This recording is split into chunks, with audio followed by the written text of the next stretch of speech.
Hello student, हम लोग previous lecture में ग्रेटेस्ट इंटीजर का इनइक्वालिटी का कुछ क्वेश्चन किए थे और इसका कुछ प्रॉपर्टी पढ़े थे। मैं बता रहा हूँ कि आज हम लोग फ्रैक्शनल पार्ट फंक्शन पढ़ने वाले हैं और फ्रैक्शनल पार्ट ग्रेटेस्ट इंटीजर दोनों कंबाइंड करके पढ़ेंगे। कुछ ग्रेटेस्ट इंटीजर का प्रॉपर्टी फ्रैक्शनल पार्ट में पढ़ाएंगे।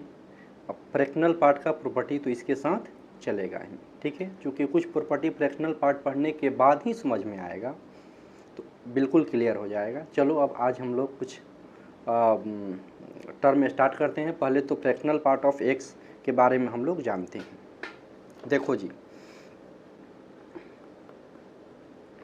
Fractional part function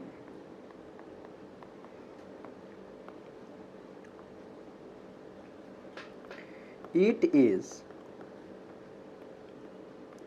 denoted by curly bracket के द्वारा हम लोग इसे डिनोट करते हैं। करली ब्रैकेट आप लोग पढ़े होंगे, मझोला कोष्ठ हिंदी में कहते हैं। इसको कैसे डिनोट करते हैं? करली ब्रैकेट द्वारा। एंड ये डिफाइन कैसे होता है? देखो, and defined by fractional part of x is equal to x minus greatest integer x। Fractional part of x is equal to x minus greatest integer x। ठीक है जी। अब देखो, इसके बारे में तो पहले से जानते हो, ये फ्रैक्शनल पार्ट ऑफ x है और यही वाला x यहाँ पे है ना। देखो, जैसे कुछ एग्जाम्पल हम लोग लेते हैं। जैसे मान लो 2.3 का वैल्यू निकालना है हम लोगों को। टिप 2.3 का वैल्यू निकालना है। देखोगे तो ये x है 2.3, इसका रिजल्ट क्या होगा?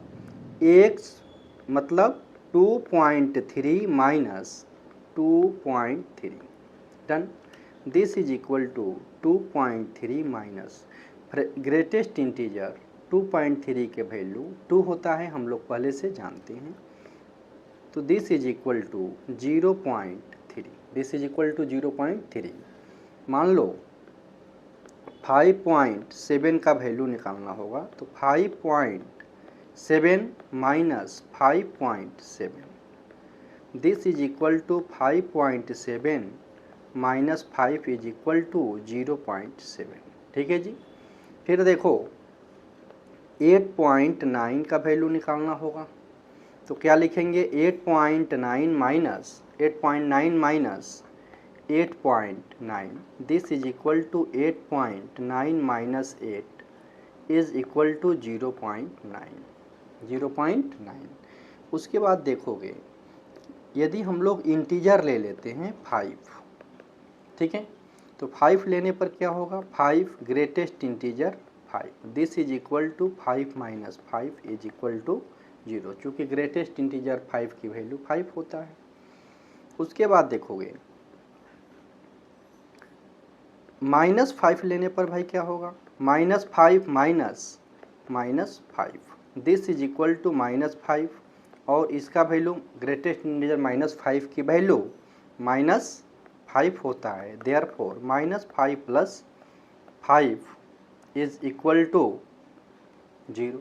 मतलब इंटीजर में पॉजिटिव इंटीजर डाले तो 0 आंसर आ गया, नेगेटिव इंटीजर भी डाले तो 0 आंसर आ गया। उसके बाद देखोगे, मान लो -2.3 का वैल्यू हम लोगों को निकालना है।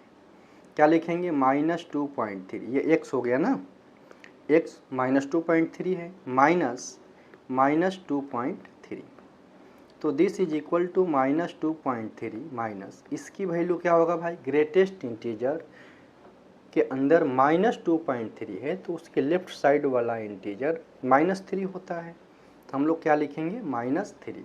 तो इसका रिजल्ट क्या हो जाएगा? -2.3 plus 3, this is equal to 0.7। 3 minus 2.3 करोगे 0.7 आ जाएगा। मान लो 5.7 की वैल्यू निकालना है, -5.7, क्या लिख सकते हो? -5.7 माइनस -5.7 इसकी value -5.7 -6, this is equal to -5.7 + 6 is equal to 0.3, 0.3 लिख सकते हो। समझ गए। अब देखो इसमें जिस टर्म का हम लोग वैल्यू निकालें कभी निगेटिव नहीं आया, देख लो 0 आया, 0 से बड़ा आया 0.7, 0.9 डॉट डॉट करके आया, लेकिन 1 से ज़्यादा भी नहीं आ रहा है, देख रहे हो ना। इसका मतलब यह है कि फ्रैक्शनल पार्ट ऑफ x की वैल्यू हमेशा 0 से 1 के बीच लाई करेगा, और इसका प्रूफ भी आप लोगों को बताएंगे। तो एक बात तो हम लोग लिख लें कि फ्रैक्शनल पार्ट ऑफ x की वैल्यू हमेशा सर 0 और 1 के बीच होगा। क्यों होगा अभी देखे भी, और इसका प्रूफ भी हम आगे कराएंगे आप लोगों को। अब देखिए, अब यहाँ थोड़ा सा टेक्निक सीखा जाए।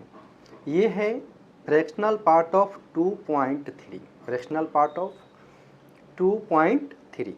तो इसको हम लोग लिख सकते हैं, देखोगे यहाँ यह है 2.3, इसको हम लोग लिख सकते हैं 2 + 0.3, 2 + 0.3, ठीक है। और इसका आंसर अभी क्या आया था 0.3, देख रहे हो ना। तो 0.3 तुम डायरेक्ट आंसर दे सकते हो। डन। फिर मान लो यहाँ 5.7 है, तो ये क्या है 5 + 0.7 है, तो आप डायरेक्ट इसका आंसर लिख सकते हो 0.7। ये 8.9 है, तो डायरेक्ट आंसर बोलो भाई 0.9 इसका आंसर हो जाएगा। आपसे कोई पूछेगा 7.6 की वैल्यू, तो डायरेक्ट आंसर बोलना है 0.6। 8.8 की वैल्यू 0.8, क्लियर है। 9.7 की वैल्यू 0.7, मतलब उसका इंटीग्रल पार्ट गायब हो जाता है। फ्रैक्शनल पार्ट 0.7 है, वही आ गया। तो यह पॉजिटिव नंबर जितने भी नंबर लिए हैं 8.9, 9.7, 8.8, 7.6, ये सब पॉजिटिव नंबर था। और यहाँ तुम देख रहे हो कि यहाँ पे इंटीजर पर डायरेक्ट आंसर आपका 0 आ रहा है, इंटीजर पर 0 आ रहा है। अब देखो जब निगेटिव नंबर था -2.3, -2.3, इसमें क्या करोगे जब निगेटिव आएगा तो इसका फ्रैक्शनल पार्ट 0.3 लेट कर लेते हैं, तो डायरेक्ट 1 - 0.3 कर देना। क्या करोगे 1 - 0.3, तो आपका आंसर क्या आ जाएगा 0.7, है ना। अब निगेटिव के साथ मान लो -5.7 है, तो 1 - 0.7 कर दोगे 0.3 आ जाएगा। इसी प्रकार कोई भी क्वेश्चन आपसे पूछा जाए, जैसे 7.9, आंसर क्या हो जाएगा 0.9। पूछेगा -7.9, तो क्या आंसर बोलोगे -0.9 इज इक्वल टू 0.1। -2.7 क्या लिखोगे 1 - 0.7 इज इक्वल टू 0.3, प्लस में रहेगा 2.7, तो डायरेक्ट आंसर लिखोगे 0.7, 0.7, ठीक है जी। और यह इंटीजर रहेगा तो इसका आंसर 0, और माइनस इंटीजर रहेगा, माइनस के साथ इंटीजर रहेगा, तो इसका भी आंसर 0 हो जाएगा। ठीक है, बात समझ गए। अब देखिए इससे रिलेटेड आगे हम लोग बहुत कुछ पढ़ने वाले हैं। अभी यहाँ थोड़ा सा विचार कर लेते हैं। हम लोगों ने पढ़ा कि fractional part of x is equal to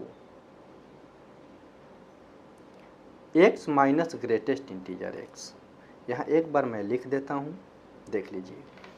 fractional part of x is equal